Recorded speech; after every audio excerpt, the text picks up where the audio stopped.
Sementara nanti bulan Juni, April, Mei, Juni. Juni itu masa masuk sekolah, ya kan? Terus kita harus bayar uang masuk sekolah, ya kayak gitu. Itu sebaiknya kayak gimana sih, Kak? Terus untuk teman-teman yang misalnya ngerasa, aduh kayaknya dana darurat aku nggak ada deh. Oke, berarti mesti jual barang. Sekarang ikut tombol merah. Ya. Ya.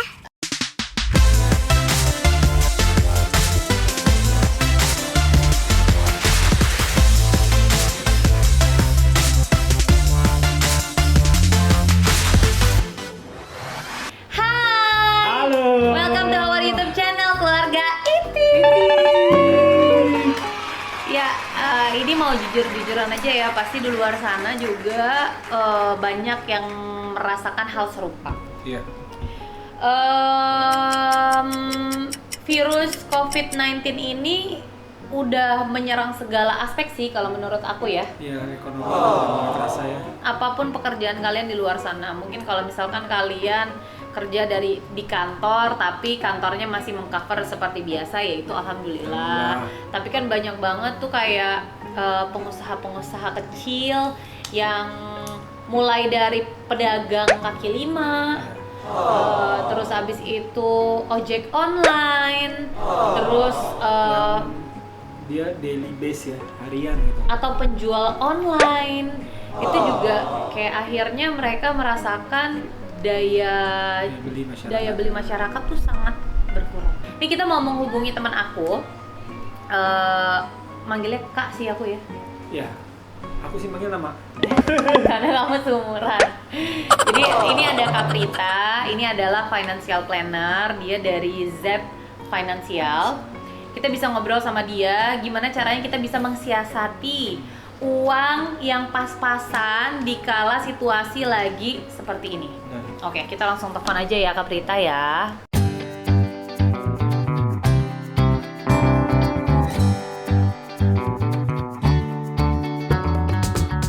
Oh ya, dan kita ada di segmen TikTok. Keluarga Itik, Talking.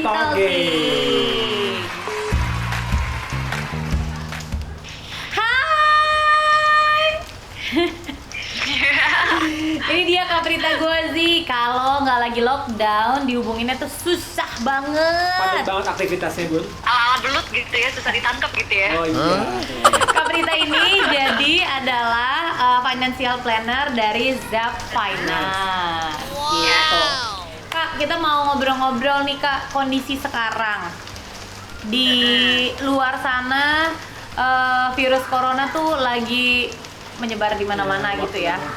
Terus segala macam bisnis, usaha, jualan, dagang sampai perkantoran itu harus lockdown juga kan. Pokoknya banyak yang terdampak lah pokoknya.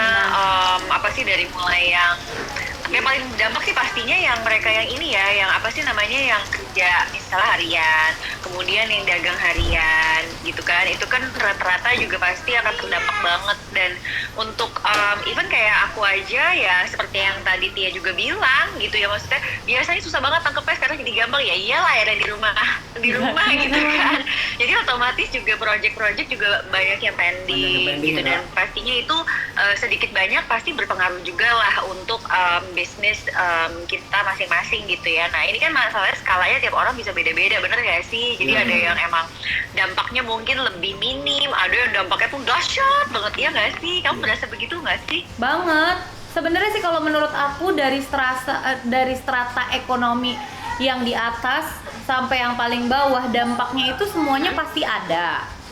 Pasti ada. Cuman kan balik lagi, tanggungan dari setiap strata ekonomi itu kan berbeda-beda kan gitu. Gimana caranya supaya kita tuh bisa mengatur keuangan dalam jangka waktu yang tidak bisa ditentukan kan ini ya Kak ya. Sementara nanti bulan Juni, April, Mei, Juni. Juni itu masa masuk sekolah, ya kan? Terus kita harus bayar uang masuk sekolah, yang kayak gitu. Itu sebaiknya kayak gimana sih Kak? Ya jadi Tia Tia sama Irfan, kayak kita semua mengalami hal yang sama lah dengan dampak yang skalanya beda-beda gitu. Jadi first of all aku mau share kepada semua viewers dari vlognya Tia dan Irfan, we're in this together. Kita semua sama-sama mengalami, tetapi kita dibalik semua ini pasti ada hikmahnya. Jadi aku mau mengajak semua tetap bersyukur kalau kita masih sehat. Kita alhamdulillah, itu harganya mahal banget zaman sekarang. Jadi itu yang nomor satu dulu gitu ya. Jadi supaya kita nggak panik duluan nih, karena cemas, panik, nanti dampaknya salah satunya ngurusin keuangan juga nggak benar gitu. Jadi panic buying, terus nggak mindful, terus kayak stres mulu sampai kayak apa dikit kayaknya panas ya, padahal sebenarnya nggak panas gitu kan. Jadi kerasa kayak gitu sendiri. Nah setelah itu kita udah at least kita calm down, kita bersyukur. Nomor satu secara keuangan adalah semua rumah tangga baik yang masih lajang maupun yang udah menikah harus evaluasi sumber penghasilan.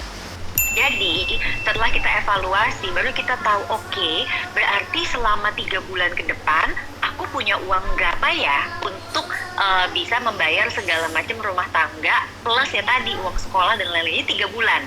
3 bulan itu berarti untuk April, Mei dan Juni. Oke. Terus yang kedua, setelah udah tahu nih dampaknya berapa, maka semua rumah tangga itu pasti harus ngatur ulang nih Tia sama Irfan. Berarti sekarang kita lihat nih biaya hidup kita tuh sebenarnya dibagi menjadi 3. Yang satu kewajiban, ini kayak bayar cicilan, terus uang sekolah. Itu kan udah harus ya, nggak bisa di-courting, bener nggak sih gitu. Kecuali teman-teman memang bisa dapetin kelonggaran yang berdasarkan peraturan pemerintah, tapi kan itu hanya berlaku untuk nelayan atau mereka yang bekerja harian dan lain-lain. Tapi other than that ya nggak bisa. Ibaratnya males bayar cicilan ya nggak bisa gitu ya. Maksudnya memang udah cicilan ya tetap harus dibayar. Itu kewajiban, itu diutamain. Next thing adalah kebutuhan. Kebutuhan ini kayak misalnya nyediain makanan, kemudian yang tadi alat-alat kesehatan. Tapi kita jadi paham, oke, kalau kita di rumah aja kayaknya nyetok masker, nyetok sarung tangan nggak penting-penting amat deh gitu kan. Kita cuci tangan aja yang sering gitu. Even hand sanitizer pun juga itu kan sebenarnya gunanya untuk orang yang keluar. Tapi kalau kita punya akses ke air sama sabun ya udah pakai itu aja lah. Jadi supaya kita juga paham, oke, ini sebenarnya pembeliannya tuh butuh yang benar-benar urgent atau butuh cuma karena kita panik gitu kan. Ada orang yang kayak begitu. Nah baru kemudian kalau masih ada sisa boleh untuk keinginan, karena gini bahayanya yang namanya sehat mental itu kan juga mesti bisa provide keinginan juga, tapi keinginannya tuh diatur. Misal kayaknya ini udah nggak ngopi 2 minggu gitu, ya udah nggak apa-apa, sesekali tetap ngopi, itu berarti kan keinginan, tetapi ya memang harus kita atur. So ini nggak mudah, aku yakin pasti bakal ada sedikit ya marah-marah di sini, ngomel-ngomel di sini, suami-suaminya sabar aja gitu ya. Saya jadi sabar. harus bersabar. Sabar di rumah terus. Nah, nomor 3 yang aku juga minta semua orang itu adalah memahami dana darurat itu sekarang tuh udah harus keluar ya. jadi raja lah istilahnya, cash is king gitu loh. Jadi kalau misalnya nih teman-teman ada yang dagang, ya udahlah nggak usah untung banyak, nggak apa-apa, yang penting pegang cash. Nah ini contoh yang aku juga apresiasi banget tuh sebenarnya saudara kita juga Aditya yang punya TRF Homemade. Jadi kan dia akhirnya mengalihkan usahanya itu sekarang bikin nasi kotak untuk memasak uang donasi kan. Mungkin secara keuntungan nyaris nggak ada atau sedikit sekali, tetapi paling enggak cashnya tuh jalan untuk at least semua pegawai yang ada di situ tuh masih bisa dapat gaji gitu loh. Jadi hebat banget gitu kan. Jadi semua tuh mode-nya adalah survival. Terus untuk teman-teman yang misalnya ngerasa aduh kayaknya dana darurat aku nggak ada deh, oke, berarti mesti jual barang. Oke, jual barang apa aja deh, terserah. Yang mungkin motor ada 3 ya udah jual 2, atau misalnya gadget ada berapa ya udah jual dulu, ntar juga bisa beli lagi kok. Karena yang penting sekarang memang kita mesti pegang cash ya. Jadi jangan mikirin dulu keuntungan, yang penting cash tuh pegang dulu. Ini penting banget, aku ingetin sekali lagi buat semua viewers di vlognya Tia dan Irfan, penting banget untuk punya dana darurat gitu. Jadi tolong ya diperhatikan gitu. Terus tadi juga ada statement yang oke banget kalau menurut aku, yang kita di rumah nih, yang benar-benar bisa di rumah aja, nggak kemana-mana, nggak usah lah kita nyetok masker, Terus udah gitu sarung tangan, karena kita bisa cuci tangan. Kecuali kalau memang sakit ya, supaya nggak menularkan yang lain kan, makanya kita Iya, mesti benar. pakai masker gitu. Aku boleh minta tips nggak buat para pekerja-pekerja harian yang mendapatkan uang harian itu harus gimana kira-kira? Yes.